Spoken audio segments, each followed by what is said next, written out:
Welcome back to the summer audioblog series from Homeschool Conversations with Humility and Doxology. Today's guest podcaster is Dachelle McVey from Hide the Chocolate. Dachelle is here to talk to us about adding enchantment to a relaxed Charlotte Mason homeschool. You can also go back and find my interview with Dachelle here on the podcast. Be sure to check the show notes to find out more about Dachelle. And if you're not subscribed to the podcast, make sure you hit subscribe in your favorite podcast app. We return to our interview format in season 6 of the podcast this fall. I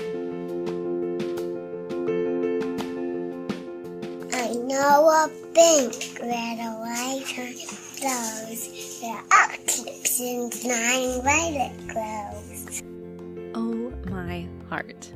That little clip is of my youngest daughter when she was just 2 years old, and she was lisping her way along with our family's Shakespeare memory, the very same Shakespeare that I was memorizing with the rest of the kids in morning time. Can you really introduce your kids to Shakespeare? Can you easily include Shakespeare's works in your homeschool curriculum? Shakespeare for kids? Surely that is a crazy idea. But let me reassure you, exploring Shakespeare with your children can be fun and easy. And if you don't believe me, I challenge you to watch my free Getting Started with Shakespeare workshop, where you can explore some of the resources I rounded up, learn my 3 quick tips for getting started with Shakespeare, and then you'll be on your way to exploring Shakespeare's masterpieces with your kids of all ages. You can head to humilityandoxology.com/exploring-Shakespeare-children, or just check the link in the show notes for more details.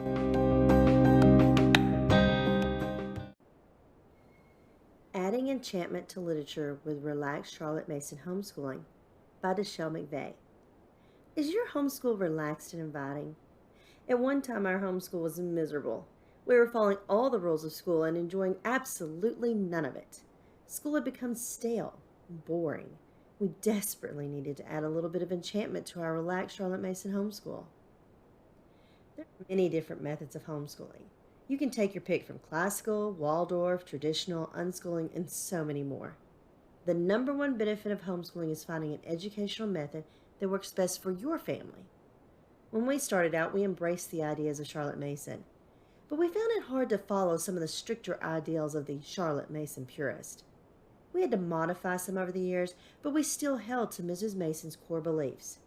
Soon, I realized that we were evolving into a type of relaxed Charlotte Mason homeschool. This homeschool was one with less stress and more joy. And it was a homeschool that was easy to add just the right amount of enchantment to keep everyone excited about learning. So what is relaxed Charlotte Mason homeschooling? Relaxed Charlotte Mason homeschooling is what I believe Miss Mason would have envisioned had she lived in the 21st century. Charlotte Mason was a pioneer, a trailblazer, even a trendsetter for education in her time. She looked at education as a lifetime endeavor and children as people who were completely capable of learning and directing their own education. So it's my personal belief that she would have embraced our technology and used it with gusto. She would have realized that advancements in technology and society should be used to help broaden our knowledge of the world. And perhaps she would have added a movie day or a plant-identifying app to her philosophy. One of my favorite quotes is from my mentor, Julie Bogart of Brave Writer. She says, "Charlotte, let your bun down." In a relaxed Charlotte Mason homeschool, Charlotte lets her hair down. She realizes the importance of modern literature and uses tablets and computers to enhance her teaching. And she adds some enchantment to her homeschool because she realizes that education is not in competition with technology, but in partnership. Adding enchantment to your relaxed Charlotte Mason homeschool through literature. There are many different ways to add enchantment to a relaxed Charlotte Mason homeschool. The idea that has made the most significant impact on our lives has been adding enchantment through literature, primarily with living books. What is a living book? A child's intercourse must always be good books, the best that we can find. We must put into their hands the sources which we must needs use for ourselves, the best books of the best writers. For the mind is capable of dealing with only one kind of food. It lives, grows, and is nourished upon ideas only. Mere information is to it as a meal of sawdust to the body. That's Miss Charlotte Mason speaking from an essay towards the philosophy of education. The books we choose for our children should be exciting and stimulating to them. They should inform their worldview and instruct their hearts as well as their minds. Some characteristics of living books. 1. Those in which the author has a love of the subject and sparks the imagination and enthusiasm of the topic in the reader. 2. Books that are written in narrative form. 3. Ones that widen the vocabulary. 4. Books that take the reader to faraway times and places. And 5. Books that can be classics or modern. There are tons of living books in many different areas, but today we're going to focus on adding enchantment to literature. Before I get into adding enchantment, let's talk just a minute about twaddle. So what is twaddle? Charlotte Mason said this about twaddle. I am speaking now of his lesson books, which are all too apt to be written in a style of insufferable twaddle, probably because they are written by persons who have never chanced to meet a child. All who know children know that they do not talk twaddle and do not like it and prefer that which appeals to their understanding. So twaddle is like busy work. It's boring and serves no purpose. As C.S. Lewis said, no book is really worth reading at the age of 10, which is not equally and often more worth reading at the age of 50. I use these as my guide. Some people would consider Dr. Seuss and Shel Silverstein as twaddle, but I would disagree. They are two of our favorite authors. Sure, we could read them for a fun read with silly sentences and silly characters, but if you dig a little deeper, they have surprising meanings. They make you think. Consider your opinion, and they make you want to be a better citizen. So that's my soapbox about twaddle. What is enchantment? Enchantment is that little spark that keeps your homeschool from getting boring, stale, and unpleasant. It's not always a daily activity or even a weekly activity. It is instead that little moment of inspiration, of creativity, of magic dust that you throw into your homeschool when it works for you. Enchantment can be anything you want it to be, but it must work for everyone, including the homeschool teacher. It can be as simple as adding a snack to your studies like science and smoothies, or as elaborate as planning an end-of-unit party like our Ancient Egypt party school. Some examples might be poetry tea time, party school, movie day, game day, book club, baking day, thoughtfulness day, and ditch the books day. What do these terms mean, and how do I incorporate them into our day? Well, you may be wondering what all these terms mean and how should enchantment look in your Relax Charlotte homeschool. Relax. You can make them what you want, but here are what they look like for us. Poetry tea time. Poetry tea time can be as simple or as elaborate as you wish it to be. Sometimes we enjoy poetry tea time as a family, and sometimes we meet with our friends and have a more detailed and planned time. The basics of poetry tea time are as follows. Gather around the table with snacks, tea, or your favorite drink, and poems. Let your kids pick their favorite poems or choose a theme for your tea time. Read poetry and then write some of your own.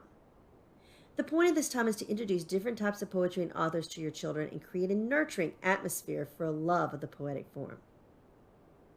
Party school. Poetry tea time can be simple or elaborate, but party school is over the top. I always say there is no such thing as too much when it comes to a party school. But understand that over the top doesn't mean terribly expensive or extremely stressful. What I mean is this is time to get your creative juices flowing and think outside of the box.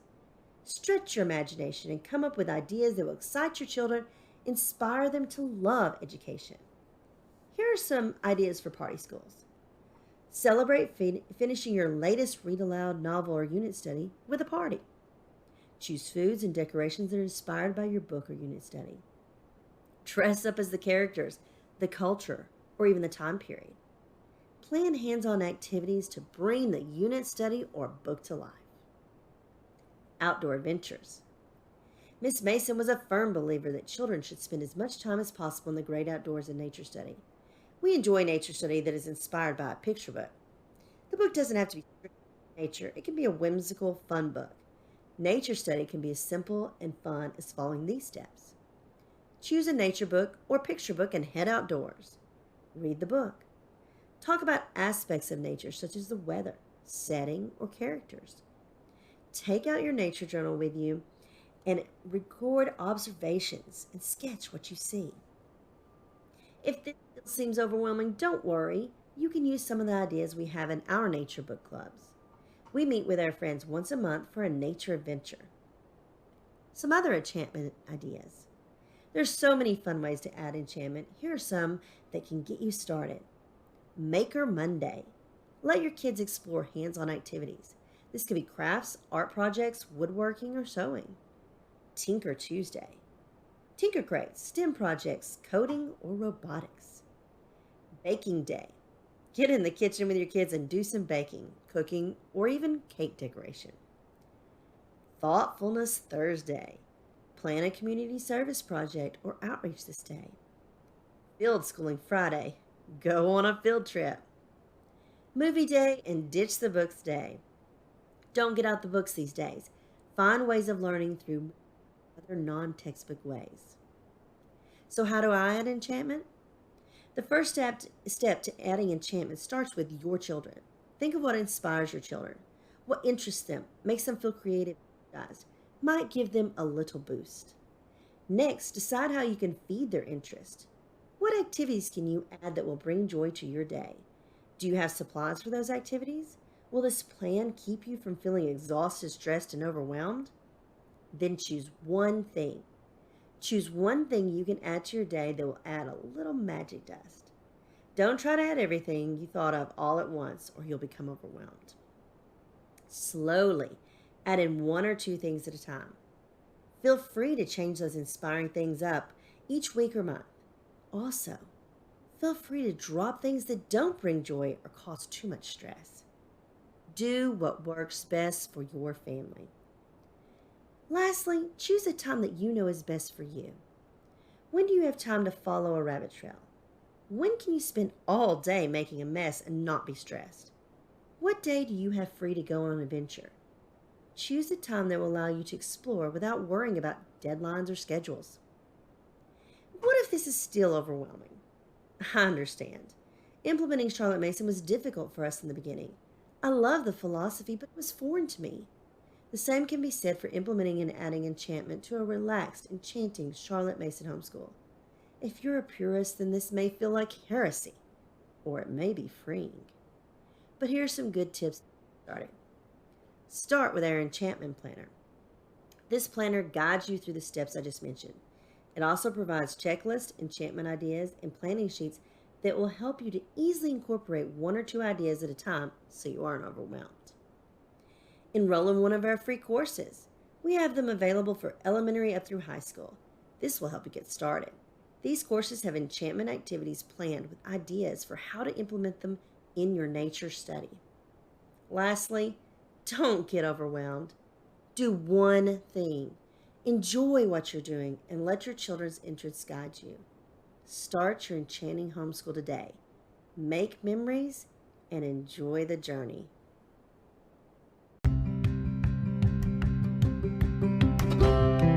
Thanks so much for listening to the Homeschool Conversations audioblog series. I'm so thankful for each of the guests who are sharing their ideas with us this summer. Check the show notes to find more resources from today's guest. And would you please take a moment to leave a rating and review for this podcast in your app? It really helps other homeschool parents find the show. Would you like a copy of my free homeschool planning guide? Head to humilityanddachology.com/homeschool-planning-guide or check the link in the show notes for this episode. I'm busy recording more scintillating interviews for season 6 of the podcast, but in the meantime, there are so many fabulous episodes you can catch up on this summer. Check today's show notes to see this week's podcast replay suggestion.